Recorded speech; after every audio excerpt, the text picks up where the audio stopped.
श्रोतेहो नमस्कार. आजच्या उद्योग जगत कार्यक्रमात आपलं स्वागत.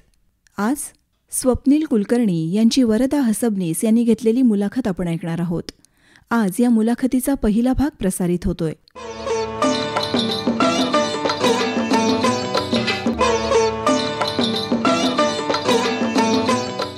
शाश्वत विकासासाठी पर्यावरण रक्षण हे ब्रीदवाक्य लक्षात घेऊन ई-वेस्ट या संकल्पनेनुसार काम करणारे स्वप्नील कुलकर्णी आज आपल्यासोबत आहेत. सर नमस्कार. नमस्कार. सर, काय आहे ही संकल्पना आणि याची सुरुवात कशी झाली नेमकी? फर्स्टली माझं जन्म शिक्षण सगळं सांगलीतलंच आहे. शिक्षण माझं झालं सांगली शिक्षण संस्थेमध्ये 10वी पर्यंत. त्यानंतर 12वी पर्यंतचं शिक्षण झालं वेलिंग्टन कॉलेजमध्ये. इंजिनिअरिंगचं शिक्षण झालं जे मखदूम कॉलेज जयसिंगपूरला. आमच्या घराण्यामध्येच बेसिकली व्यवसाय असल्यामुळे म्हणजे माझ्या आजोबांचे वर्कशॉप होते, काकांचे पण व्यवसाय आहेत. परत आईकडच्या साईडमध्ये सुद्धा मामा वगैरे माझे बऱ्यापैकी व्यवसायामध्ये असल्यामुळं आमचं घराणं तसं व्यवसायामधलं आहे. त्यामुळं मुळातच स्टार्टपासून थोडंसं होतं की बॅक ऑफ द माइंड की आपलं स्वतःचं काहीतरी असलं पाहिजे. तेव्हा नोकरी करणे हा काय माझा विषय इनिशियली डोक्यात नव्हता.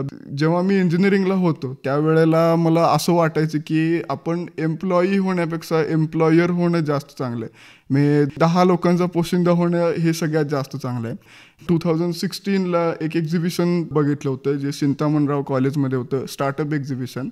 तर त्याच्यामध्ये इनिशियली मी 3D प्रिंटिंग मी बघितलं होतं.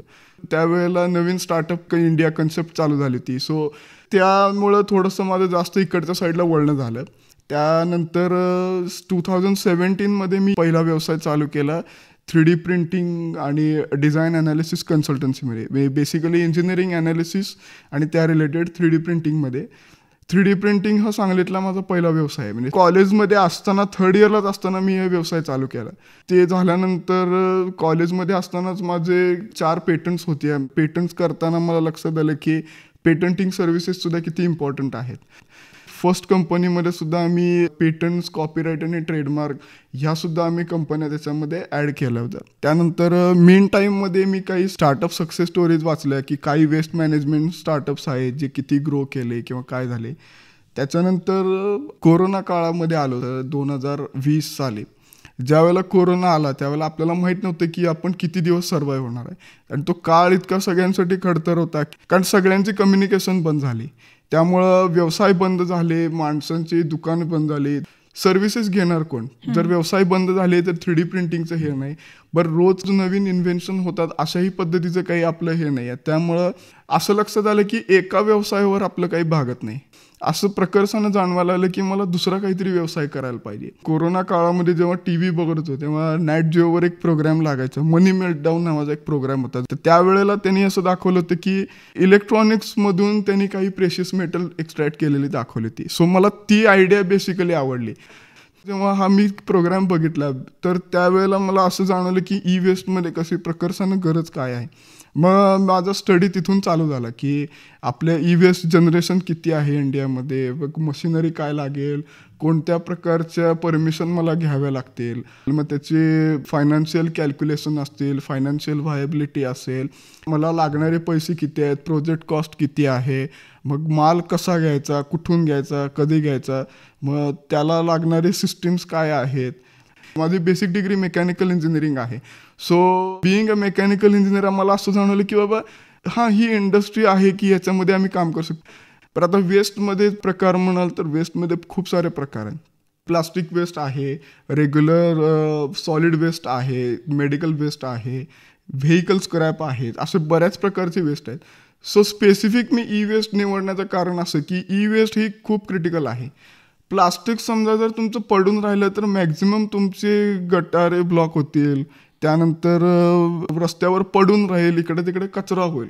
म्हणजे समजा जर जमिनीत पडून राहिलं तर जमिनीचा धूप झाली आहे किंवा जमिनीचा नाश झाला आहे किंवा जमिनीच्या प्रॉपर्टीज चेंज झाल्या आहेत असं काही नसतं. ई-वेस्ट समजा जर मातीत पडून राहिला तर त्याच्यामध्ये काही हजार्डस मेटल्स असतात जसे की मर्क्युरी असतात, कॅडमियम असतात. हे जर मातीत गेले तर मनुष्याच्या शरीरावर जी काय हानी होते. सो ई-वेस्ट हा तसा हजार्डस वेस्टमध्ये आहे ॲज कम्पेअर टू प्लास्टिक आणि बाकीचा वेस्ट. जर तुम्ही बघितला तर ई-वेस्ट हा कम्प्लीट वेगळा प्रकार आहे आणि त्याची सायंटिफिकली विल्हेवाट लावणं ही गरजेची गोष्ट आहे.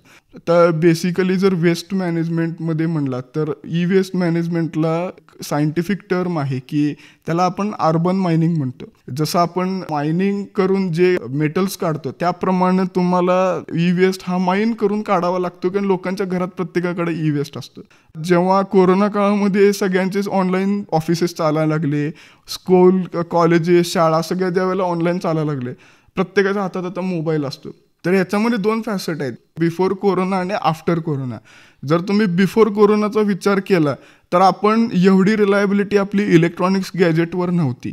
ज्या वेळेला कोरोना काळ उलटून पलीकडे गेला तेव्हा आपली कोरोना काळातली इलेक्ट्रॉनिक्स गॅजेटवर डिपेंडन्सी वाढली. सो प्रत्येकाच्या हातात, आता तुम्ही जर म्हणालात तर शाळेच्या मुलांच्या हातात सुद्धा इलेक्ट्रॉनिक गॅजेट असतं. तर इलेक्ट्रॉनिक गॅजेटला कसं, तुम्ही आता एखादा मोबाईल घेतला तर 3 वर्षानंतर तुम्ही मोबाईल टाकून देता. ज्या वेळेला तुम्ही नवीन मोबाईल घेता किंवा नवीन इलेक्ट्रॉनिक्स गोष्ट घेता त्यावेळेला जुनी गोष्ट रिप्लेस करून जेव्हा तुम्ही नवीन गोष्ट घेता त्या जुन्या आयटमचं काय होतं किंवा तो आपल्या घरात पडून असतात. आता सहज जरी कोणाच्या घरात गेलं तरी 4 ते 5 मोबाईल जुने पडून असतात. सो त्याचं काय करायचं हे कोणालाच माहीत नाही आहे. मग त्याच्यावर आम्ही स्टडी चालू केला. तर आमच्या असं लक्षात आलं की जवळपास इंडियामध्ये सेंट्रल पोल्युशन कंट्रोल बोर्ड ज्याला आपण CPCB म्हणतो आणि दुसरं असतं महाराष्ट्र पोल्युशन कंट्रोल बोर्ड ज्याला MPCB म्हणतो. तर ही 2 बोर्ड्स आहेत. तर त्यांचे जे डेटा सर्वे आम्ही वाचला तर जवळपास 2 लाख टन ही इयरली जनरेशन आहे इंडियामध्ये ई वेस्टचं. आणि त्याचे रिसायकलिंग जे होतं फक्त 2% ई वेस्ट हा रिसायकल होतो, बाकी ई वेस्ट हा पडून आहे. त्याच्यामध्ये दुसरा पार्ट असा आहे की एक इथिकल रिसायकलिंग असते, एक नॉन इथिकल रिसायकलिंग असते. इथिकल रिसायकलिंग फक्त 2% आहे. नॉन इथिकलचा डेटा आपल्याला अवेलेबल नसतो. ज्यावेळेला मी 2021 साली कंपनी रजिस्टर केली तर बिफोर दॅट वेस्टर्न महाराष्ट्रामध्ये मुंबई सोडल्यानंतर खाली गोव्यापर्यंत एकही कंपनी नाही आहे. ज्यावेळेला मी 2021 साली चालू केली त्यावेळेला वेस्टर्न महाराष्ट्रामध्ये आमचा फर्स्ट स्टार्टअप होता की जो रजिस्टर्ड ई वेस्ट मॅनेजमेंटमध्ये आहे. इवन सांगली कोल्हापूर क्षेत्रामध्ये सुद्धा आपला पहिला ई वेस्ट स्टार्टअप आहे जो ऑफिशियली रिसायकलिंग करतो. तर ई वेस्टमध्ये म्हणजे कसं असतं की लोकांना मिसकन्सेप्शन असतात की तुम्ही ई वेस्ट गोळा करता, तो डिसमेंटल करता आणि बाहेर नेऊन दुसऱ्या कंपन्यांना देता. तर आपलं तसं नाही आहे. आपण ई वेस्ट ज्या वेळेला घेतो त्यावेळेला पूर्ण त्याची विल्हेवाट लावून त्याचं कम्प्लीट डिसमेंटल करून त्याच्यातून जे काही गोष्टी काढून आपण रिसायकल करून परत त्या गोष्टी एक्स्ट्रॅक्ट करतो. तर ई वेस्टमध्ये काय काय निघतं, ई वेस्टमध्ये आपले मेटल्स निघतात जसे की ॲल्युमिनियम, कॉपर, टीन असेल, त्यानंतर सोल्डर मटेरियल असतं जे सोल्डरिंग वायर असतात, प्लास्टिक असतं, त्यानंतर आयर्न स्क्रॅप असतो. आयर्न स्क्रॅपमध्ये तुमचे छोटे छोटे स्क्रूज असतात, त्यानंतर प्लास्टिक असतं, मॅग्नेट असतात.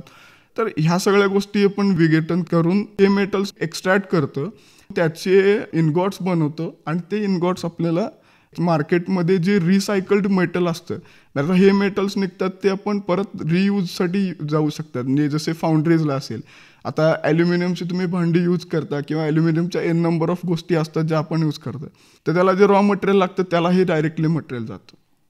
मग आता इनिशियली जेव्हा मी कंपनी स्थापन केली त्याच्या अगोदर म्हणजे काय मला परमिशन लागतील ह्याचा अभ्यास केला. त्यानंतर गव्हर्नमेंटचे रूल्स आणि रेग्युलेशन्स आहेत जे ई वेस्ट हँडलिंग रूल्स असतात, त्या रूल्सचा अभ्यास केला की मला एक्झॅक्टली काय करावं लागेल, माझी कंपनी मला कशी स्थापन करावी लागेल, त्याच्यासाठी मशिनरीज काय लागतील. तर मशिनरी आम्ही जी घेतली ती आम्ही इंडियन मेड मशिनरी घेतली.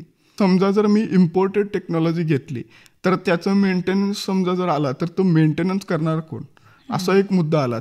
जर लोकलमध्ये असेल तर आपण काहीतरी गोष्टी मॅनेज करून आपण मशीन दुरुस्ती करू शकतो. जर बाहेरची टेक्नॉलॉजी आणली तर हे पॉसिबल नाही आहे.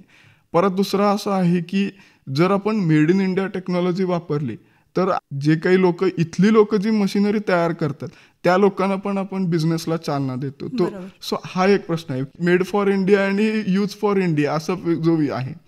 तर भारतामध्ये मशिनरी तयार करणारी लोक आहेत, तर आम्ही त्यांना शोधलं, त्या मशिनरीचे प्लांट जाऊन बघितले काय आहे. त्यानंतर एक सीमेट म्हणून एक लॅबोरेटरी आहे, सेंटर फॉर मटेरियल टेस्टिंग म्हणून एक लॅबोरेटरी आहे सेंट्रल गव्हर्नमेंटची. तर त्यांची हैदराबादची जी ब्रँच आहे त्या हैदराबादची ब्रँच ही स्पेसिफिकली वेस्ट मॅनेजमेंट सेक्टरवर काम करते. म्हणजे त्याच्यासाठी ते मशीन डेव्हलपमेंट आणि त्याचे ट्रेनिंग प्रोग्राम्स वगैरे डेव्हलप करतात आणि ट्रेनिंग देतात. कंपनी रजिस्टर केल्यानंतर आम्ही पहिला त्यांचा एक क्रॅश कोर्स होता, तो आम्ही कोर्स केला की how to handle the e waste. हा आम्ही प्रकार बघितला की ई वेस्ट कसं हँडल करतात, त्याचं डिसमेंटलिंग काय प्रकारे करतात, त्याला काय स्किल्स लागतात, त्याची सेफ्टी इन्स्ट्रक्शन काय आहे, त्याला काय करावं लागेल, काय प्रकारचे इक्विपमेंट लागतात की जे मला डिसमेंटल करावे लागतील. तर त्या पद्धतीचे आम्ही सर्टिफिकेशन एक कोर्स केला की जेणेकरून आम्हाला एक सर्टिफिकेशन मिळालं की सेंट्रल गव्हर्नमेंटचा कोर्स आम्ही केलेला आहे. त्याच्यानंतर ज्यावेळेला कंपनी रजिस्टर केली त्यावेळेला आम्ही प्रत्येक गोष्टीची लिगॅलिटी बघून प्रत्येक गोष्ट आम्ही CAनं कन्सल्ट केली, CSनं कन्सल्ट केली. त्यानंतर एन्व्हायरमेंटलच्या दृष्टीनं जे काही गोष्टी आम्हाला लागतील, भलेही आम्हाला आमची प्रोजेक्ट कॉस्ट जरी वाढत असली तरीसुद्धा आम्ही त्या गोष्टी इम्प्लिमेंट केल्या. का? कारण आम्हाला आमचा प्रोजेक्ट हा कोणत्याही प्रकारच्या लेवलवर सुद्धा की तो खरा सचोटीला उतरला पाहिजे. ज्या गव्हर्नमेंटच्या डायरेक्टिव्ज आहेत त्या गव्हर्नमेंटच्या डायरेक्टिव्हनुसार आम्ही काम करतो. त्यानंतर मग जागा शोधणे हा सगळ्यात मोठा पार्ट आला. तर कुपवाड मिरजमध्ये जागा अवेलेबल नव्हत्या. बरं, प्रायव्हेट लँड जर आम्ही विकत घ्यायचं म्हणलं तर प्रायव्हेट लँडमध्ये जागेच्या किमती ह्या इतक्या होत्या की that is not affordable for us. म्हणजे तो आमच्यासाठी अफोर्डेबल करण्याचा मुद्दाच नव्हता. तेव्हा आम्ही असा विचार केला की रुरल एरियामध्ये आपण प्लांट चालू करूया. मग त्या पद्धतीने आम्ही MIDCला चौकशी केली तर आम्हाला त्यांनी 2-3 ऑप्शन दिले की कडेगाव आहे, विटा आहेत. मग त्याच्यामध्ये सुद्धा नॉर्म्स असतात की हे प्लांट टाकायसाठी काय प्रकारची जागा तुम्हाला पाहिजे. कारण MPCBमध्ये काही कॅटेगरीज असतात, जसे white category, green category, orange category आणि रेड कॅटेगरी असे 4 कॅटेगरीज असतात. म्हणजे ज्यांचे काही 0 पोल्युशन येतं त्या व्हाईट कॅटेगरीज येतात. ग्रीन कॅटेगरीजमध्ये सम अमाऊंट ऑफ पोल्युशन येतं म्हणजे त्या ग्रीन कॅटेगरी. ऑरेंजमध्ये येतात त्यांचं थोड्याफार प्रमाणात पोल्युशन हे असतं. आमची येते ते आमची टॉपमोस्ट कॅटेगरी रेड कॅटेगरीमध्ये येते ज्याच्यामध्ये टॉपमोस्ट पोल्युशन होतं. मग त्यासाठी कंपनी एस्टॅब्लिश करण्यासाठी काय पद्धतीच्या जागा पाहिजेत, तर आम्हाला अशी जागा विटा MIDCमध्ये दिसली.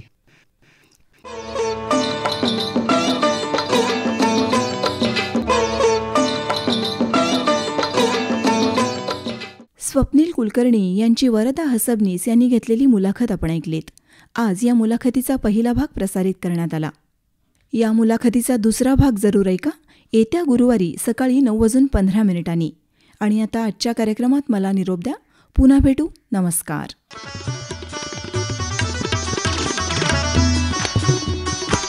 उद्योग जगत या कार्यक्रमाचे सादरकर्ते श्रीनिवास जरंडीकर.